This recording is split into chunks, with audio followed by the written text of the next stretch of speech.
Hey, Dr. Mike here. Feeling dizzy? Well, stay tuned for our discussion with two experts on vertigo. You're listening to Live Foreverish, a show dedicated to helping you live just a little longer. Here's your hosts, Dr. Mike and Dr. Crystal Gossard.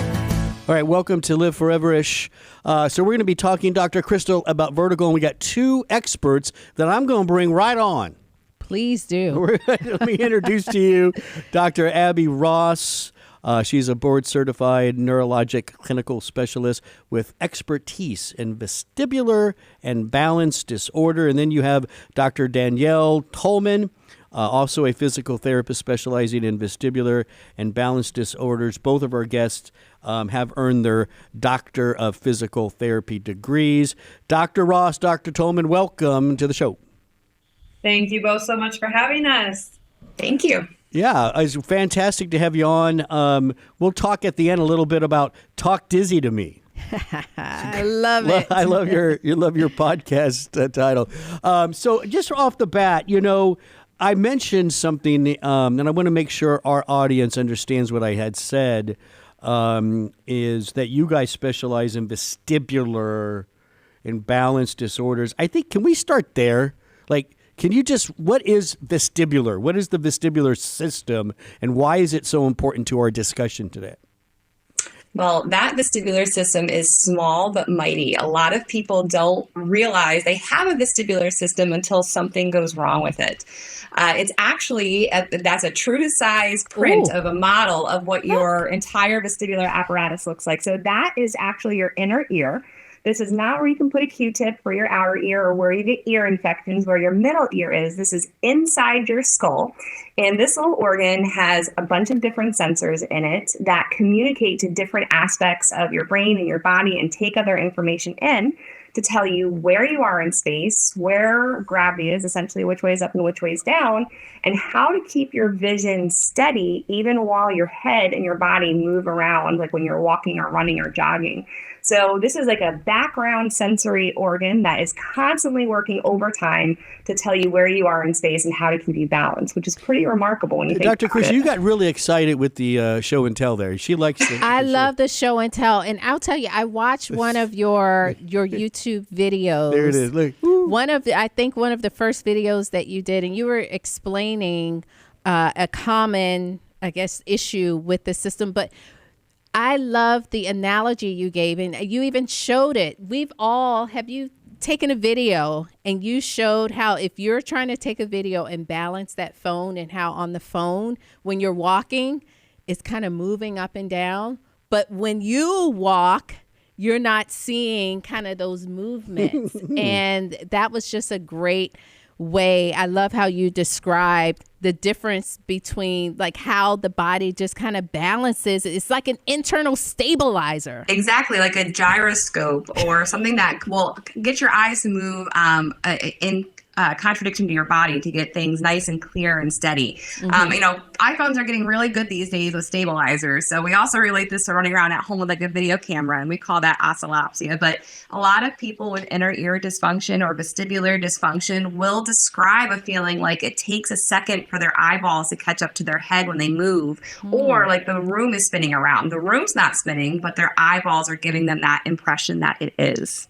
So vertigo. So let's back up for a second. What are some of the more common conditions, though? Let's just start there with the list.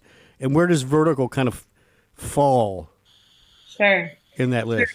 So something really interesting about vestibular dysfunction in general is that Danny just described how much of an impact it has on our everyday lives, and yet most people don't know about their vestibular system or even think about vertigo until they actually experience symptoms, which is why we love what we do, because most people, when they come to us, they're not really familiar with what's happening with their body and why they're experiencing what they're experiencing. But vertigo itself, I think one thing to denote before we go into vestibular diagnoses is that vertigo is not a diagnosis. I can't tell you how many patients come to us and say, I was diagnosed with vertigo, but vertigo is a symptom of something else. Very good.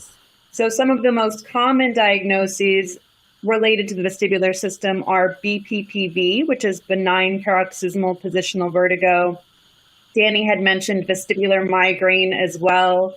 neuritis, or very similar to neuritis, labyrinthitis, Ménière's disease, 3PD, persistent postural perceptual dizziness. Those are, I would say, the most common that we see. Okay, and just to clarify, quick definition. So the neuritis, that's just inflammation inside of the ear, right? And that could be from an infection or, so we know that's inflammation. The migraine piece, that, that's kind of self-explanatory. And then we'll talk about the benign version, BPPV, but that just means that we're looking at vertigo due to something in the periphery. We're not talking about like a brain tumor, right? Exactly. We have a lot of patients that'll come in who, when they first have their symptoms come on, they think that they have a brain tumor, or they're having a stroke, or they're dying. And that's a very common feeling of anxiety to have. If our patients weren't anxious about their symptoms or worried, we'd be worried for them.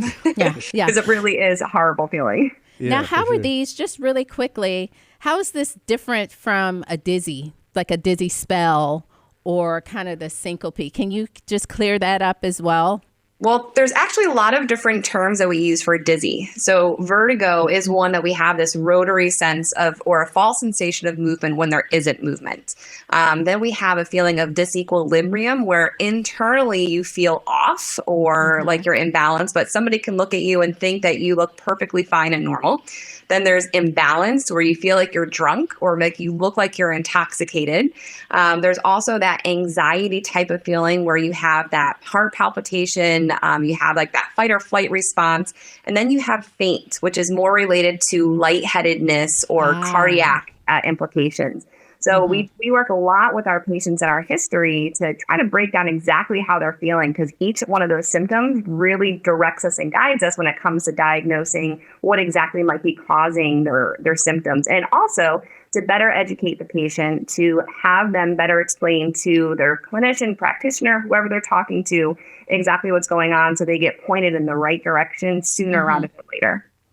So the positional vertigo, that's the most common, right? So tell us a little bit about that. Like, what does that mean, positional? Standing, when a change in position, what's going on? Sure. So benign paroxysmal positional vertigo, it can occur at any age, but we mostly see it in older adults, usually 50 plus, as who's coming to us with BPPV. And it occurs when calcium carbonate crystals, or what we call otoconia, dislodge from their home in the inner ear. So they belong in a very specific place in the inner ear called the utricle. But if they dislodge and end up in another part of the inner ear called the semicircular canal, that movement of the crystals can cause a vertiginous feeling, often described as room spinning. So when this happens, or how this happens, is the person has to change positions with respect to gravity. So if I'm sitting here and I'm rotating my head to the right and left, like I'm shaking my head no, that's not going to provoke the vertigo that's associated with BPPV. However, if I bend over to tie my shoes, or I roll over in bed, or I lie down, sit up, I tilt my head back at the hairdresser or to reach something off the top shelf, those are the types of situations that can trigger this specific vertigo. And that it's I was just I want to ask. I want to clarify the room spinning thing. So when I was a kid, I'm a lot older than you guys. We had something called the metal monster. I don't know if you. This is that metal piece of thing that went in circles real fast, and your friends would like grab a side, run, and you had to hold on. We called them the metal monster. I remember that. Yeah, because either you were going to fly off or you were going to get hit in the head by the metal. Whatever happened, it was not good.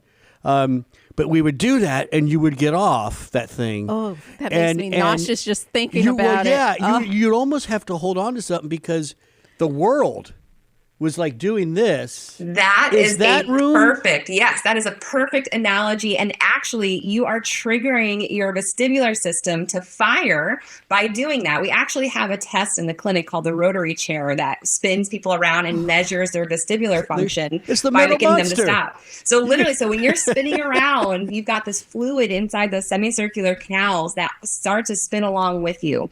When you stop abruptly, that fluid in the inner ear keeps moving and creates an excitatory response in that vestibular system, which creates this pattern of eye movement called nystagmus, which to you, it makes it look like the world is going round and round.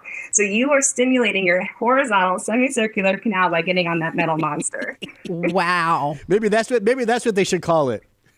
Yeah. Fun fact about this is Danny coined this term called vestibuloholic, and it just means someone truly addicted to the education and treatment of all things vestibular, which is what we are. And she actually recorded her daughter, who loves the little, the little spinny thing where a toddler sits on The sit and spin. Yeah, the sit spin. Yeah. So her daughter would do that, and then she would say, "Okay, Isley, come here. Let me see. Show mommy your eyes." And you would actually see the vestibular response, and her eyes would show the nystagmus. But we actually created content around this. Same idea. That's great. I That love is that. pretty wild. Yeah. So back to BPPV. Oh, sorry. So going in to this podcast, I wanted to talk about this. That was on my, I've said, this is the most common form or the form of vertigo. But now, as we were kind of prepping and joining, you mentioned that vestibular migraine is now kind of catching up. Can you tell us a little bit about that?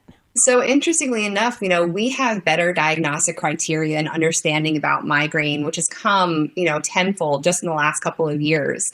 But we are seeing a significant increase in diagnoses of vestibular migraine, which people with vestibular migraine are more likely to also get BPPV. So there's still a lot of prevalence there. But these are for patients who might have complaints of symptoms that are intermittent. They come and go. They've got good days and bad days. Sometimes they have positional dizziness, or they have a generalized feeling of being imbalanced or dizzy all the time. And their symptoms can be made worse by specific triggers, which might include food or bright or flashing lights. It could be stress or lack of sleep or even changes in weather. And a lot of times these patients go undiagnosed for a long time and end up in the chronic phases of vestibular migraine. So, whether you have a history of migraine or a family history of migraine, it doesn't have to just include headache or head pain. These are actually physical neurological symptoms due to migraine that are affecting the vestibular system and its communication with the brain. Wow. So then are they treated differently? Yes. And a couple other hallmarks that we see in migraine, Danny had mentioned the lights, but often these patients are also sensitive to sound and sometimes even smell as well. But they are treated very differently, and usually it's a multidisciplinary approach. Sometimes there's a medication point of view, and usually that's handled by a neurologist. Sometimes there's a therapeutic point of view handled by us, vestibular therapy. Movement is actually a friend, not an enemy. Most of these patients want to avoid movement to avoid triggering symptoms, but that's actually one of the worst things that one can do. But you can't blame them. You can't blame them. They don't want to. I know. I can't blame them, but that's where we come in to educate. There's also lifestyle modifications, talking to patients about stress management, good sleep hygiene, good nutrition and hydration. And in contrast with BPPV, with this positional vertigo and these displaced crystals, it's a mechanical issue. So once you can scoot those crystals out of the canals and put them back where they belong with these specific maneuvers, like everyone with vertigo has heard of the Epley maneuver because it comes up in conversation, but there's actually a ton of different types of repositioning maneuvers that treat different types of BPPV. And when treated with somebody after being diagnosed, 80% of the time we can get them fixed up in one visit. So you go from, vestibular migraine, which is very much a longer track for getting on the path of feeling better, to BPPV, where you can literally follow a YouTube video and fix yourself at home within 2 minutes, which is amazing. How long does it last, though? It'll last as long as those crystals are displaced in that canal. So for some people, these maneuvers have really only come about in the late 70s when Dr. John Epley figured this out, and he was actually shunned by the medical professionals of his time because they thought he was crazy. But it wasn't until about the 90s that these maneuvers were reproduced by physical therapists and research and proven to be effective. So before, they used to do a waited out method where you could just wait for your symptoms to dissipate, which could take a couple of weeks, or you could perform habituation exercises that came about after World War II when they figured out people with head injury could get better just by moving more. So, it could take weeks. Sometimes if it's more severe, it could be a lot longer than that. But again, if you are familiar with where your crystals are displaced and which maneuvers to perform, you can fix it up in a single treatment session. Wow. Now, this is something that I just thought of. You mentioned those crystals, they're made of calcium. And I completely stalked their YouTube channel, just FYI. So I saw another video. She does that to everybody. Don't. It's fine. I saw another video with BPPV, and you showed, I guess it's the bone or kind of the structure of the bones. It kind of looks like osteoporosis in the ear. Yeah. And so are you finding that calcium is coming from the tissue, or these are, because I know some of those crystals are just normally there? So yeah, those crystals are with us from birth. They're calcium carbonate, kind of like a protein matrix based. And they're with us at birth. We don't grow new crystals. We can't fortify them in most ways. But they're kind of stuck with us from a young age until, the very end of our life. So as you can imagine, just like our bones become more brittle as we age, so do these crystals. And they can become brittle and fragmented and break down as we get older, which is why we tend to see this in our aging population. Now, with that being said, it's also more common to see BPPV in those with osteoporosis or osteopenia. This could be a reason why women are twice as more likely to develop this condition in contrast to men. So there's definitely a connection there in terms of that. Okay. So you go through some of these maneuvers. Let's say they work pretty quickly for somebody. What's the chance of this happening again? And so do you continue to see them? Is there some sort of rehabilitation that these patients go through to decrease that risk of a second occurrence, whatever? Yes, so recurrence is actually very, very common. Studies differ somewhat in terms of the percentage, but if I had to guess, we're not seeing everyone who actually has a recurrence, so I'm not even sure the studies are exactly accurate. I think probably most people that have BPPV, if they live long enough, they're going to experience it again at some point. I usually recommend patients, if they recognize that they're experiencing BPPV again, to get assessed to make sure that they're treating the right side and the right canal. And by right, I mean correct. Because it doesn't necessarily recur in the same canal and require the same maneuver. The Epley maneuver actually only treats one specific canal called the posterior semicircular canal. But you can have BPPV in another common canal, the horizontal canal typically, which would require an entirely different maneuver, a different series of steps to move those crystals back to their home. So where would your crystals be for the cartwheel maneuver? The somersault? Yes, I told you there was a cartwheel. I believe that you stalked them and went through everything. So that was developed by Carol Foster, which is, when we look at the inner ear, we got our big model here. There's very specific positions for each of these canals. So the half somersault maneuver treats the posterior canal, which is the most commonly one that's affected, which is the same one that the Epley treats. So we've got multiple maneuvers for multiple canals. They're all named after the people who originated them, like Appiani or Guffoni or anything along those lines. So yeah, that half somersault maneuver treats that posterior canal. But I give a little bit of a caution. Those are from our younger patients that can get on the floor and that have the mobility to be able to do that. Some of my older patients, there's no way they're getting on the ground to listen, perform that. If I tried doing that, we'd have more problems now. So other than my ear. Yeah. But okay, but how do so these maneuvers are named after the therapist that came up with those, but like, was there trial and error with this? How did they come up with half? So, like, did they try a full one and it got worse? Like, there must have been some process to this, right?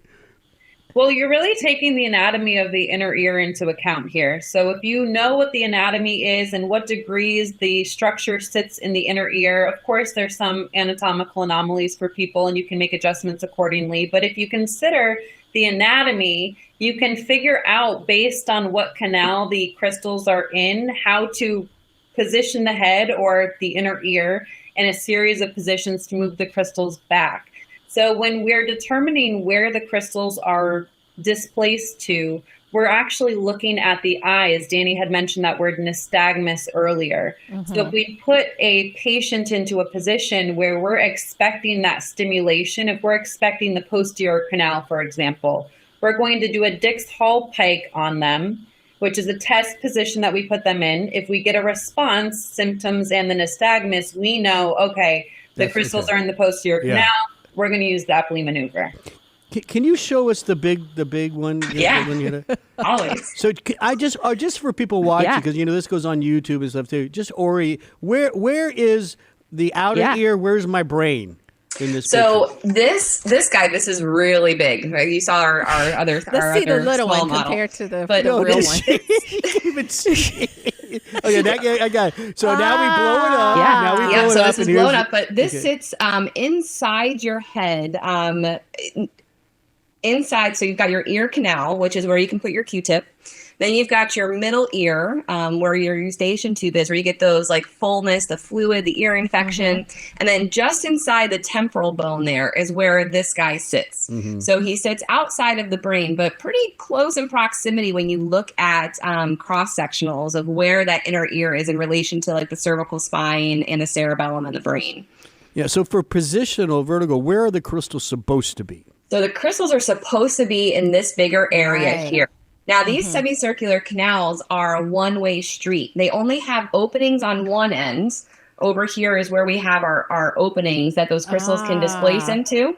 On the other end of those, where you see these little asterisks, those are where we have little sensors called your cupula, which act as like a dead end. So it's not like they can just go through one end and out the other. We have to get them through where they're stuck and bring them all the way back. All the way back, Hence the maneuver. Yes. Gotcha. And that's where those Epley maneuvers would come into. So if you were looking at the back of somebody's head here, this organ sits at about a 45-degree angle. We'd have to turn the patient's head to line that canal up with gravity, have them lie down flat. So now all those crystals are making their way through the canal. They settle down in the center here. Then after they settle down, we turn their head in the vent. I got you. Then we have them turn onto their side to dump those crystals back in the canal so that when they sit back up, all those crystals are back where they belong and no longer in the canal. Fascinating. Yeah. And then the patient thinks you're a magician. Yeah. Well, so what I would like to know is, do we start with you, or where would a patient start, and then how do they make it to you? And tell us about what you do as a physical therapist. Sure. So, of course, we're vestibular physical therapists, so we're going to be biased in this response. But all states now shine. All states now have some form of direct access to CS. There are limitations in some states. For example, maybe a window of time or a certain number of sessions before you need a physician on board. But I do think that vestibular therapists who treat solely vestibular disorders are really the most knowledgeable when it comes to the assessment and treatment. Why? Because this is what we do. This is our bread and butter, and we have the time to actually assess and then formally treat. Other providers that can help, though, would typically be an ENT.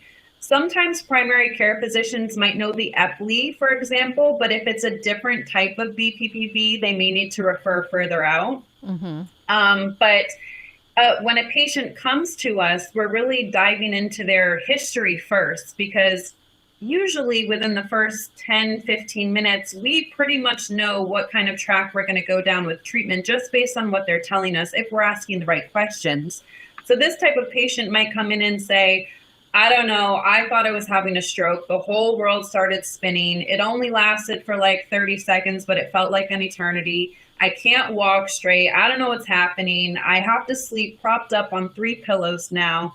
And we're automatically thinking, ding, ding, ding, ding, ding, BPPV. Yeah. And then we're going to assess and treat based on what we find. But it's most efficient, I think, to see a vestibular therapist that specializes in the treatment of vestibular care, which there aren't a ton of us, but with telehealth, it has made us more accessible. Yeah, no. Now, Well, with that being said, yeah, go ahead. I was just going to say, with that being said, there are times where it is not appropriate for people to see us, right? So for most of the time, when patients have an acute onset of vertigo, they end up in the ER.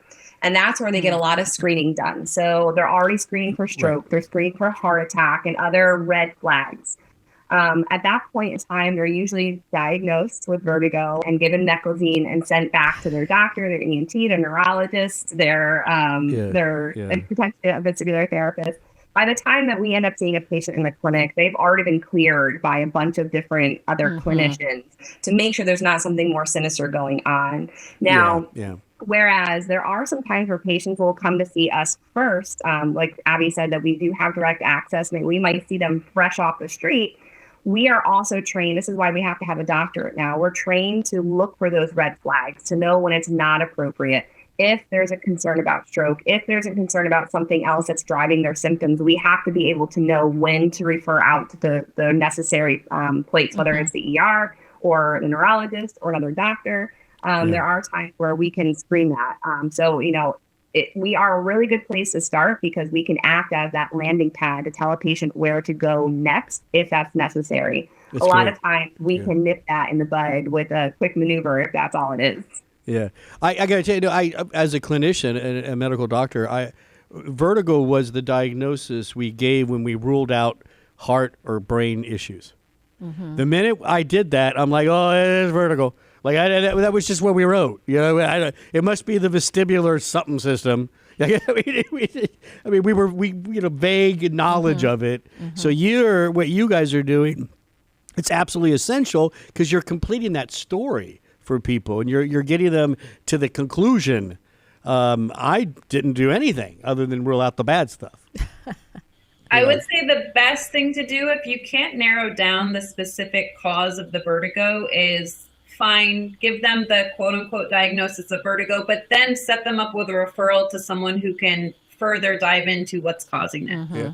We have let's go into some nutrients. Yeah. I'm just going to share some of these with you and just kind of get your take on some of them. The first group was calcium and vitamin D, specifically for the positional vertigo. What do you think about that? Vitamin D has actually been shown in a lot of research recently coming out to help decrease the rate of recurrence. So we talked about the fact that it's likely if you have BPPV, it's going to come back again. But studies are showing that by taking vitamin D supplementation, especially if you're deficient, you can cut down the rate of those recurrences and hopefully not have it as frequently. So taking vitamin D is definitely a huge help in that regard. What about the calcium? What do you think about that? That I can't speak to as much. I know that the research is showing more heavily towards the vitamin D supplementation, but calcium might be helpful for patients that if they're having a deficiency or if they have something like osteopenia or osteoporosis and that was recommended by their physicians, that could potentially That's probably what that was. That's probably where that came from. That's probably what I'm thinking, especially when you mention, the people with osteoporosis or osteopenia may have it more frequently. Right. I think that's probably where that came from. So as a doctor of clinical nutrition, I've always said, vertigo, get the salt out of your diet, specifically dealing with Ménière's disease. So can you kind of share your insight on that? Sure. So Honestly, it's very patient dependent because we have a really good episode on this actually with Dr. Michael Teixeira, and he goes deep into what he recommends for his patients who he suspects Meniere's disease in terms of his recommendations for salt intake specifically. But I think broader picture, what to consider is, especially with more and more people having vestibular migraine, you do want to have some of those dietary considerations at play. So for example, some patients are more sensitive to things like citrus or certain wines or aged meats or cheeses. And educating the patient on maybe keep a lookout for these things, but not necessarily restrict them so much that they feel like they can't live life anymore. Right. But see if one of those foods or if food is a trigger. Yeah. I mean, so there are just keep a food record. There are some migraine and some Meniere's patients where salt really truly is a very big trigger. And that it gets to be very difficult. There's a lot of education that goes behind low sodium diets because sodium hides in so much of our food, whether it's canned foods or lunch meats or even a strip of bacon, I think gives you enough sodium for your entire week if you're on a low sodium diet. Sounds about right.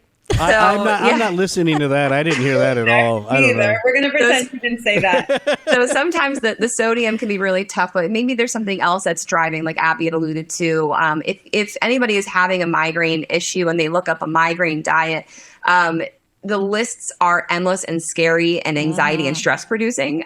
Those are just lists that are known to be potentially migraine causing for some patients.